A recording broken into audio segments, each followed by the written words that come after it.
அன்பு உள்ளங்களுக்கு வணக்கம். நான் உங்க சதீஷ். இன்னைக்கு இருக்கிற சமூகத்துக்கு ரொம்பவே முக்கியமான தகவல்னு சொல்லலாம். இது இன்னைக்கு ஜூன் 26 போதைப்பொருள் பயன்பாடு மற்றும் சட்டவிரோத கடத்தலுக்கு எதிரான சர்வதேச நாள் இன்னைக்கு. ஏன்னா நம்ம சமீப ஆண்டு காலமாகவே நிறைய போதைப்பொருள் பழக்க அடிமையானவர்களை நம்ம பார்த்துன்னு இருக்கிறோம். இதையும் குறிப்பாக இளைஞர்கள் நிறைய அடிமையாகிறத நம்ம பார்த்துருப்போம். போதை அப்படின்னு சொன்னாலே அதில் எல்லாமே சேருது. புகைப்பழக்கத்திலிருந்து, குடிப்பழக்கத்திலிருந்து, ஹெராயின், கொக்கெயின், இன்னும் எதோ இருக்கு. ஏன்னா எனக்கு நிச்சயமா தெரியாது. இந்த போதைப் பொருள்ன்றது தனி நபர்களுடைய உடல் நலத்தையும் மனநலத்தையும் பாதிக்கிறதோடு இல்லாம குடும்பத்தையும் சமூகங்களையும் சீர்குலைக்கிற ஒரு மிகப்பெரிய பிரச்சனையா உலக அளவில் நம்ம பார்த்துட்டு இருக்கிறோம்.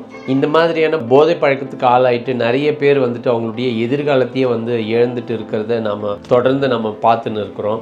இந்த பிரச்சனையை நிறைய விழிப்புணர்வா நிறைய பேருக்கு நம்ம தெரியப்படுத்தி இது ஒவ்வொரு ஆண்டும் ஜூன் 26ஆம் தேதி 1989 இந்த நாளை இந்த போதைப் பொருள் ஒழிப்பு தினமாக அல்லது கட்டுப்படுத்துற தினமா கடைபிடிச்சிட்டு வராங்க.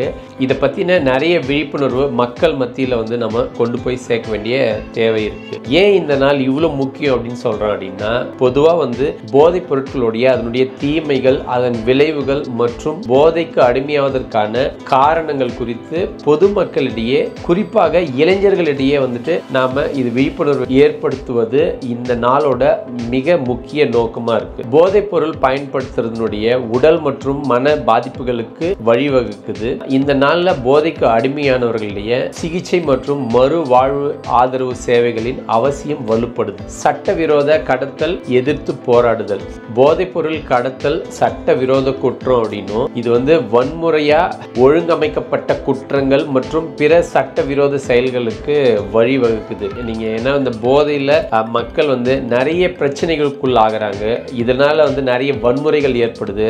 அவங்களுடைய ஒழுக்கமே இங்க இந்த இடத்துல குறைஞ்சு போகுது. அதே போல சட்டவிரோத போதைப் பொருள் கடத்தலை தடுக்கிறதுக்கான மிகப்பெரிய முயற்சிகளை சர்வதேச அளவில் இது வலுப்படுத்துறதுக்கு இந்த நாள் நம்மளுக்கு பயன்படுது. போதைப் பொருள் ஒரு நாட்டோட பொருளாதார வளர்ச்சியும் சமூக ஒற்றுமை மற்றும் அமைதியை கடுமையா பாதிக்குது. போதைப் பொருள் இல்லாத சமூகம் தான் நம்மளுடைய இந்த வளர்ச்சிக்கு வழிவகுக்கணும். அதுக்காக தான் இந்த நாளை நாம கடைபிடிக்கணும். இந்த நாள் முக்கியமா தேவைப்படுது நமக்கு.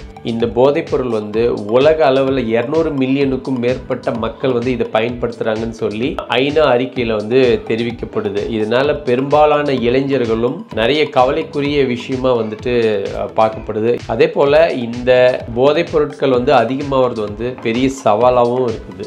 நாம இதுக்கான தீர்வுகள் அல்லது நடவடிக்கைகள்னு பார்த்தீங்கன்னா என்ன பண்ணா இது எல்லாம் நம்ம கட்டுப்படுத்த முடியும் அப்படின்னு சொன்னா, கல்வி, குடும்ப ஆதரவு, சமூக ஈடுபாடு மற்றும் ஆரோக்கியமான வாழ்க்கை முறை, இந்த மாதிரியான குறித்த விழிப்புணர்வு நிகழ்ச்சிகள் மூலமா தான் இளைஞர்களை போதைப் பொருள் அடிமைத்தனத்திலிருந்து அவங்கள நம்ம பாதுகாக்க முடியும்.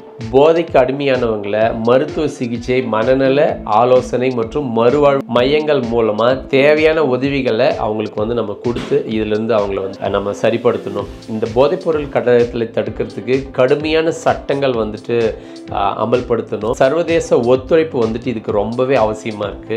கடுமையான தண்டனை வழங்குறது குற்றச் செயல்களை தடுக்கிறதுக்கு ரொம்பவே உதவியா இருக்கும். அரசு, தன்னார்வ தொண்டு நிறுவனங்கள், குடும்பங்கள் மற்றும் தனி நபர்கள் அனைவரும் சேர்ந்துதான் இந்த போதைப் பொருள் இல்லாத சமூகத்தை நாம உருவாக்கணும். உங்களுக்கு நல்லாவே தெரியும், இது எப்படி கோஇன்சிடென்ஸா என்னன்னு கூட தெரியல.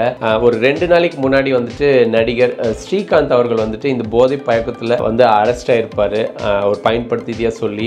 இன்னொரு நடிகரும் இது சம்பந்தமா, கிருஷ்ணான்னு நினைக்கிறேன், அவரும் இது சம்பந்தமா அதுல அவருக்கு தொடர்பு இருக்குதுன்னு சொல்லி நம்ம பேசியிருப்போம். பட் இந்த போதை பழக்கம்ன்றது ரொம்பவே ஒரு கொடிய விஷயமா நான் பார்க்கிறேன். ஏன்னா நம்ம சமீப காலமா திரைப்படங்கள்லயும் இது அதிகமா இருக்கிறத நாம பார்க்க முடியுது. நான் ஒரு மிகப்பெரிய ரஜினி ரசிகன். ஆனாலும் கூட நான் இதுவரைக்கும் எந்த வகையான புகைப்பழக்கத்துக்கும் நான் பயன்படுத்தியது கூட கிடையாது. ஸோ அதனால நிச்சயமா இந்த மாதிரியான புகைப்பழக்கம் அல்லது இந்த போதைப் பொருட்கள் இந்த மாதிரி எந்த விஷயமும் இருக்கக்கூடாதுன்னு நினைக்கிறேன். இது இளைஞர்களை நிறையவே அழிக்குது அப்படின்றத நான் என் கண் முன்னாடி நிறைய இடங்கள்ல நான் பார்க்குறேன். பள்ளிகள் வரைக்கும் இது வந்திருக்கு. இதெல்லாம் ஒழியணும். ஏன்னா மக்கள் அவங்களுடைய கவனம் இந்த மாதிரி பக்கம் போதை பழக்க பக்கம் திரும்பிட்டா அவங்களுடைய வேற விதமான சிந்தனைகளே வராம போயிடுது அப்படின்றது தெரிஞ்சுன்னு இருக்கேன். இந்த இந்த சர்வதேச போதைப்பொருள் எதிர்ப்பு நாளில் போதைப்பொருள் இல்லாத ஒரு ஆரோக்கியமான பாதுகாப்பான உலகத்தை வந்து உருவாக்குறதுக்கு நம்ம எல்லாருமே வந்துட்டு